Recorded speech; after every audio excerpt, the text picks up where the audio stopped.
Jérôme Gendre, bonjour. Vous êtes directeur général d'Europe de l'Ouest pour Fédéral Mogul. Alors ça comprend la France, le Benelux, le Royaume-Uni et l'Irlande. Oui, absolument. Voilà. Oui.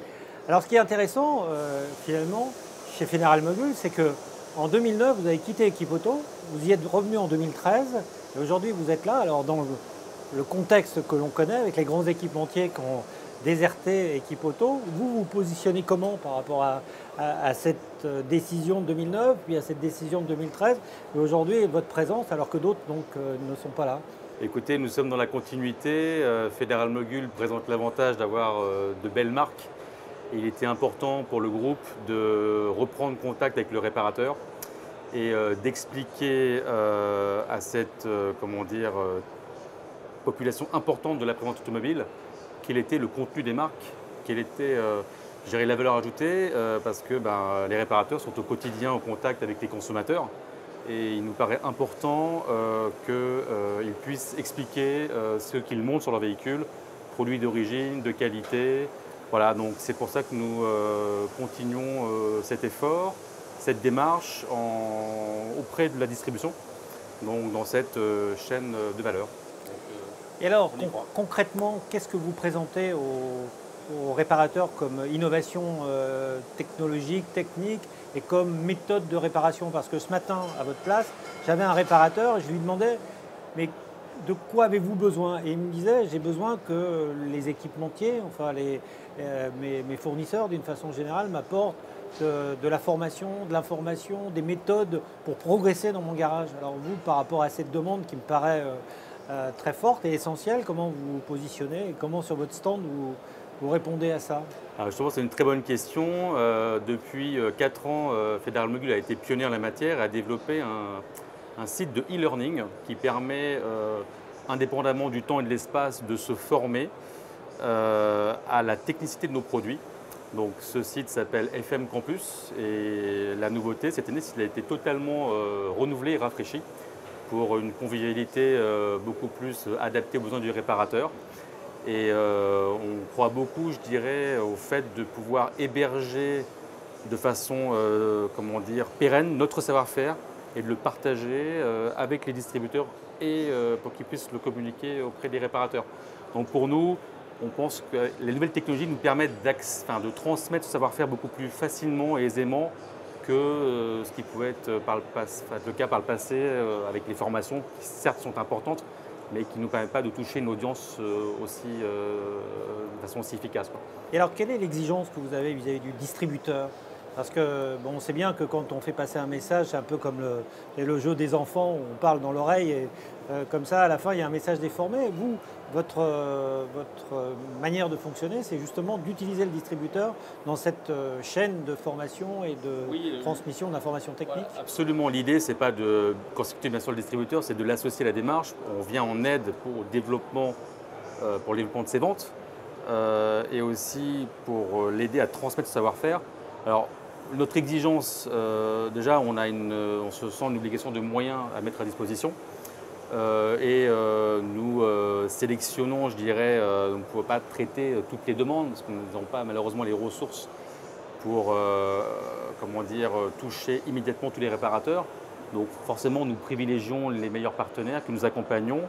Et cette année, nous lançons un programme de développement commercial qui s'appelle FM for Me, qui vient d'ailleurs de remporter le Grand Prix de l'innovation dans la catégorie service à Equipoto, et qui consiste à une transmission de savoir-faire par une équipe d'animateurs qui va au contact du réparateur en association avec le distributeur et qui transmet de façon, je dirais physique ce savoir-faire avec bien sûr la plateforme Campus e-learning dont je vous ai parlé et agrémenté d'animations promotionnelles.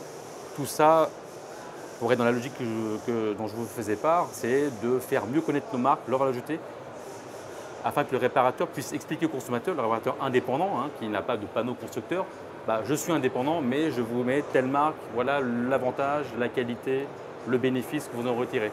Et en termes d'innovation, au-delà de la formation, en tant qu'équipementier, nous produisons des pièces d'origine et là, nous avons une innovation qui est tout à fait dans l'air du temps, puisque nous sommes le premier équipementier à lancer une gamme complète de plaquettes de frein écologiques, dont le nom s'appelle EcoFriction, Ferrodo EcoFriction.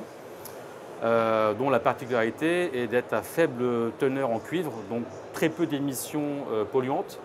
Alors, et l'avantage, c'est qu'elle permet des distances de freinage améliorées. Donc, tout ceci concourt à renforcer la pertinence de la filière indépendante et à permettre à l'indépendant de valoriser son savoir-faire. Donc, voilà la logique que nous avons, je dirais, et qui correspond parfaitement à notre démarche Salon Equipauto. Alors en parlant de filière indépendante, vous êtes responsable de la France, du Benelux, du Royaume-Uni et de l'Irlande. En fait, les filières indépendantes, est-ce qu'elles fonctionnent de la même façon? Est-ce que vous voyez des similitudes considérables ou alors est-ce qu'il y a vraiment des marchés complètement différents? Il y a des similitudes. Quels que soient les pays, les besoins basiques sont les mêmes. Après, je dirais qu'il y a une façon d'approcher le marché qui est différente. Il est clair que pour le marché indépendant, s'il veut légitimer son savoir-faire, s'appuyer sur sa distribution et le savoir-faire des équipementiers me paraît important plutôt que de viser des approches court-termistes uniquement basées sur la distribution. Dans le Royaume-Uni, qui est quand même culturellement assez différent de la culture française, ça fonctionne de la même façon? Il y a les mêmes ressorts en termes de distribution? Oui. Fondamentalement oui, mais l'histoire est différente. Bon, j'ai ma propre analyse du phénomène, c'est que c'est un marché où les constructeurs nationaux ont disparu. Donc ce marché n'est pas structuré et drivé par les constructeurs. Donc on peut observer, je dirais, une distribution qui s'est organisée avec une image de marque très basée sur le prix. Malheureusement, je dirais, la filière indépendante au Royaume-Uni, je pense, ne prend pas toute la mesure du potentiel qui se présente à elle. J'entends par là que le pays est en forte croissance, il y a un pouvoir d'achat élevé, une population qui achète des véhicules haut de gamme et qui, de mon point de vue, ne trouve pas réponse immédiate dans la filière indépendante qui a tendance à se centrer sur des produits un petit peu moins chers. À défaut, il va chez le constructeur. Donc c'est à la fois un constat, mais aussi une opportunité, c'est que si les équipementiers et les distributeurs repensent la façon d'appréhender cette clientèle, parce que ce qui compte au final, c'est le consommateur final, via le réparateur. Donc notre démarche Fédéral Mogul est de donner les moyens à cette distribution de reprendre la main. Ça passe par l'identification précise des véhicules. Les bases de données, on sait en Angleterre, c'est un vrai sujet qui a été qui n'est pas bien adressé. Donc il y a un vrai sujet en la matière, ce qui expose, je dirais, la distribution à proposer aux réparateurs 5-6 produits différents et après à organiser des retours coûteux, donc qui au final sont inutiles et coûtent cher à la filière et ne favorisent pas, je dirais, la performance. Il faudrait que les groupements là-bas en Royaume-Uni soient...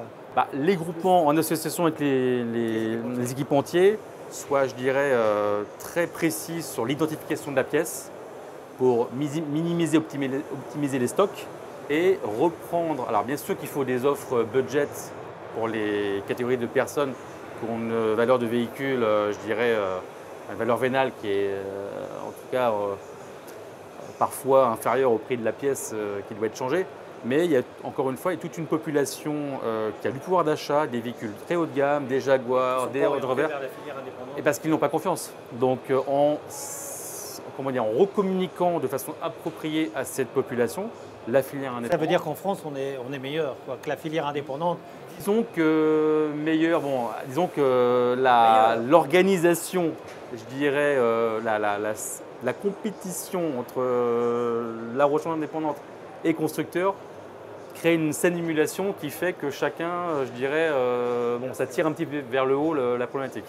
Alors, une question sur Fédéral Mogul, parce que c'est toujours quelque chose qui m'a un peu étonné et puis même interrogé, parce que j'ai été confronté aussi dans ma vie à cette problématique, c'est le nombre de marques que vous véhiculez et la façon de les gérer, parce que autant une seule marque avec plusieurs produits, on arrive à communiquer, à investir massivement, mais autant de marques et de grandes marques, à un moment donné, finalement, la gestion, la déperdition font qu'on a d'énergie. Est-ce que ça ne vous pose pas de problème ou est-ce que vous considérez ça comme une force? C'est difficile, je reconnais, mais c'est aussi une force parce qu'en fait, Contrairement à certains de nos confrères, néanmoins concurrents qui sont monomarques, nous avons une spécialité historique par marque qui nous permet d'aller en profondeur sur chaque domaine. Et en fait, pour résumer, chaque marque correspond à un domaine d'activité. Ferrodo, le freinage. Et les réparateurs vous identifient comme ça, quoi. Alors, ils identifient les marques, moins le fait que ce soit Fédéral Mogul. Bon, le groupe n'a pas aussi opéré une communication corporate permettant d'identifier, je dirais, Fédéral Mogul comme la maison mère regroupant ces marques, c'est vrai. Bon, ce sont des choses sur lesquelles nous réfléchissons. Mais encore une fois, notre avantage, on reste multiproduit, multimarque, et ce qui nous permet d'être spécialisé dans chaque domaine. Et plutôt que de, comment dire, être plutôt généraliste, donc on va en profondeur. Et c'est vrai qu'il y a des marques que nous poussons plus que d'autres, hein, parce qu'elles correspondent aux besoins du marché. Hein, et l'avantage que nous présentons, donc avec nos marques principales, que sont Moog en pièces de châssis, suspension, Ferrodo en freinage, Beru, Champion pour les grandes ventes, allumage. L'avantage que nous présentons, je disais, c'est que nous comment dire, offrons un portefeuille de produits qui correspond à 50% des besoins du réparateur au quotidien. Ce qui est sûr, c'est quand on a des marques comme ça, c'est difficile de les supprimer. Voilà, donc c'est cette proximité quotidienne, de par la nature des produits que nous commercialisons, qui fait aussi, encore une fois, qu'il y a une logique à venir à Equipauto au contact des réparateurs. Très bien, Jérôme Jean, merci. Et puis bon salon, et j'espère que vous atteindrez vos objectifs avec vos réparateurs et tous ceux qui vous visiteront. Merci de l'invitation. Merci.